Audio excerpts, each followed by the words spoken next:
नमस्कार दोस्तों, आपका स्वागत है आपके YouTube चैनल एलपी पर।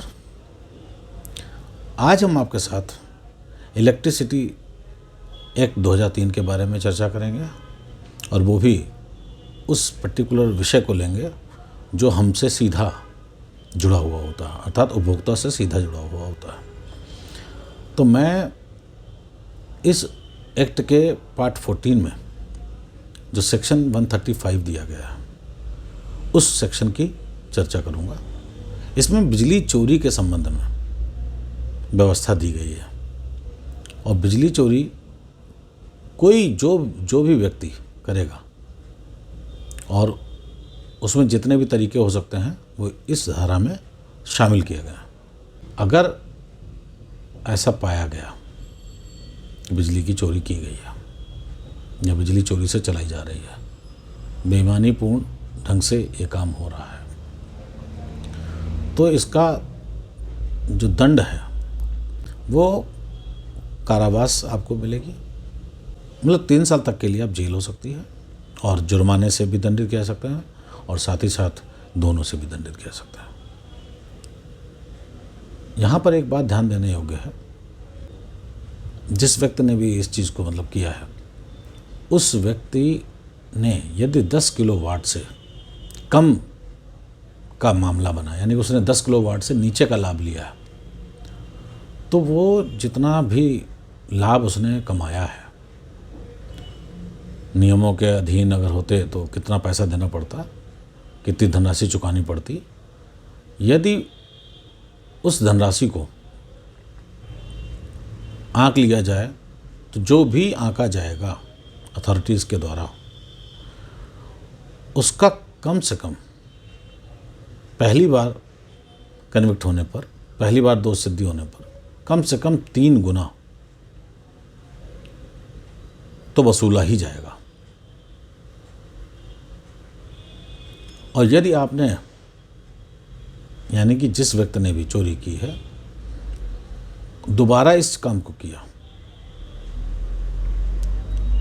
तब उस स्थिति में ये जो लाभ आपने कमाया है ये कम से कम इसका 6 गुना आपको धनराशि से चुकाना पड़ेगा।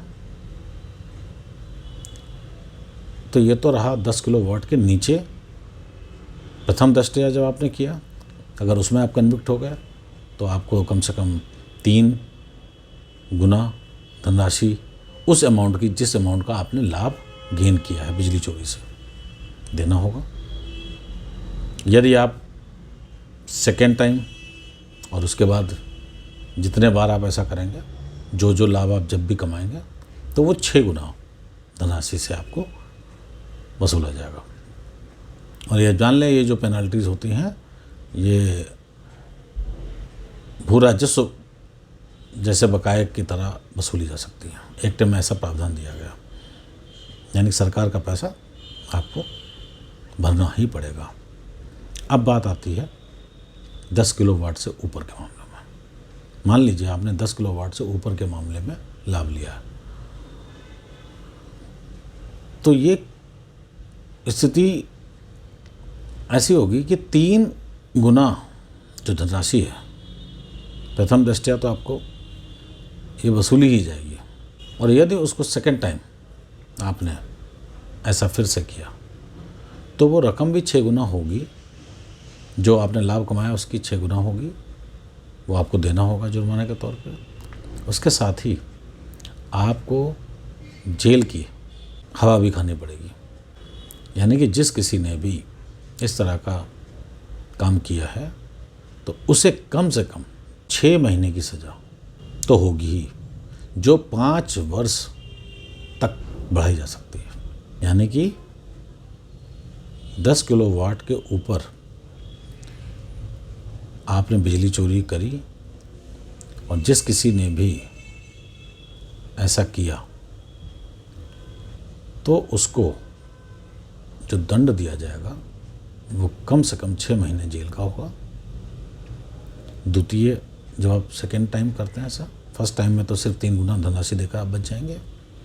और एक बात यहाँ बता दें,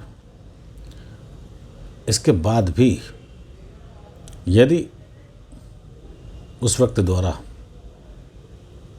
जिसने सेकेंड टाइम या उसके बाद भी इस तरह की चोरी की, तो ऐसे मसलों में कनेक्शन है इलेक्ट्रिसिटी सप्लाई आपको न लेने के लिए यानी डिबार कर दिया जाएगा आपको कम से कम 3 महीने के लिए, जो कि 2 साल तक बढ़ सकती है। यानी कि यदि आपने इस तरह का कार्य बिजली चोरी के संबंध में दोबारा किया तो ये निश्चित जान लीजिए कि कम से कम 3 महीने के लिए आप कहीं से भी कनेक्शन नहीं ले सकते, जो कि 2 साल तक बढ़ाई जा सकती है। यानी 2 साल तक आपको कोई भी व्यक्ति कोई भी पावर सप्लाई करने वाला लाइसेंसी नहीं दे सकता। तो ये जो डिस्कनेक्शन है ये तो इमीडिएटली होगा। और एक बात बता दें, जैसे ही पावर सप्लाई डिस्कनेक्ट की जाएगी अथॉरिटी के द्वारा, उसके बाद ही 24 घंटे के भीतर अथॉरिटीज़ को जिस जगह पे वो व्यक्ति या पर्सन रहता है, तो ऐसे में उस पुलिस थाने में जहां उसका जुरिडिक्शन बनता है वहां पर उसे शिकायत करने का अधिकार दिया गया है, जिसको आप FIR के तौर पे मान सकते हैं कि वो FIR करने के लिए जाएगा। हाँ, एक बात और है, यदि वो व्यक्ति जिसको भी इस अपराध में लिप्त पाया गया है, अगर वो उस धनराशि को दे देता है, डिपॉजिट करा देता है, तो फिर उस डिपॉजिट के बाद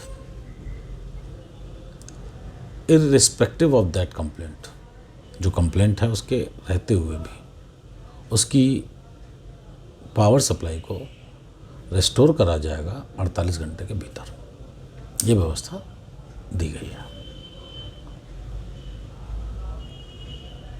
तो कुल मिला के अभी मैंने आपके साथ इस सेक्शन के बारे में चर्चा की और उसके दुष्परिणामों की चर्चा करी। आगे आने वाले समय में हम इसी से संबंधित कुछ और सेक्शंस पे रोशनी डालेंगे, जिसकी जानकारी मुझे लगता है कि आपको होनी चाहिए। और ये जो कॉन्फिडेंस है ये जानकारी से आता है। आगे हम इलेक्ट्रिसिटी संबंधी जो मसले हमारे उपभोक्ताओं के संबंध में होंगे और जो ज़रूरी होंगे, जो मुख्य रूप से हमारे लिए ज़रूरी होंगे, क्योंकि हमने देखा एक्ट में तो बहुत सारी प्रावधान है जिससे हमारा कोई लेना देना नहीं है। अब इलेक्ट्रिसिटी सप्लाई ही उनका काम नहीं है, इलेक्ट्रिसिटी जनरेशन भी तो है, उसके लिए उन्हें नियम बनाने पड़ेंगे। इतनी सप्लाई यहाँ वहाँ सब जगह हो रही है, रेलवे पूरा इलेक्ट्रिसिटी बेस चल रहा है, इंडस्ट्रीज़ इलेक्ट्रिसिटी बेस पे चल रहा है, इलेक्ट्रिक व्हीकल्स की बात अभी आ रही है, तो उसके लिए भी एक नया कदम उठाने हैं। तो इस तरह से बहुत सारी चीज़ों को उन्हें रेगुलेट करना होता है, तो उसको रेगुलेट करने के लिए तो उन्हें एक्ट के माध्यम से करना पड़ता है। लेकिन हमारा उद्देश्य हमसे जुड़ा हुआ जो कुछ भी लॉ में प्रोवाइडेड है उसकी जानकारी हमें कराने का उद्देश्य है। और जब वो हो जाएगी, फिलहाल तो जो मुख्य रूप से ज़रूरी है हम उन मुख्य चीज़ों पर ही फोकस कर रहे हैं और वार्ता के रूप में कर रहे हैं, ताकि आप बहुत ही सरलता से आसानी से उस वार्ता के साथ साथ समझ लें और प्रावधानों से अवगत हो जाए।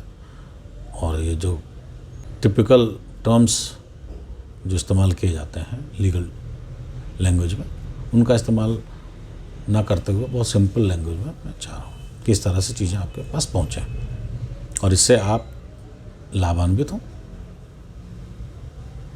मेरे विचार से ये प्रयास आपके साथ सार्थक होगा। तो अभी तक के लिए इतना ही। शेष अगले वीडियो में, तब तक के लिए धन्यवाद।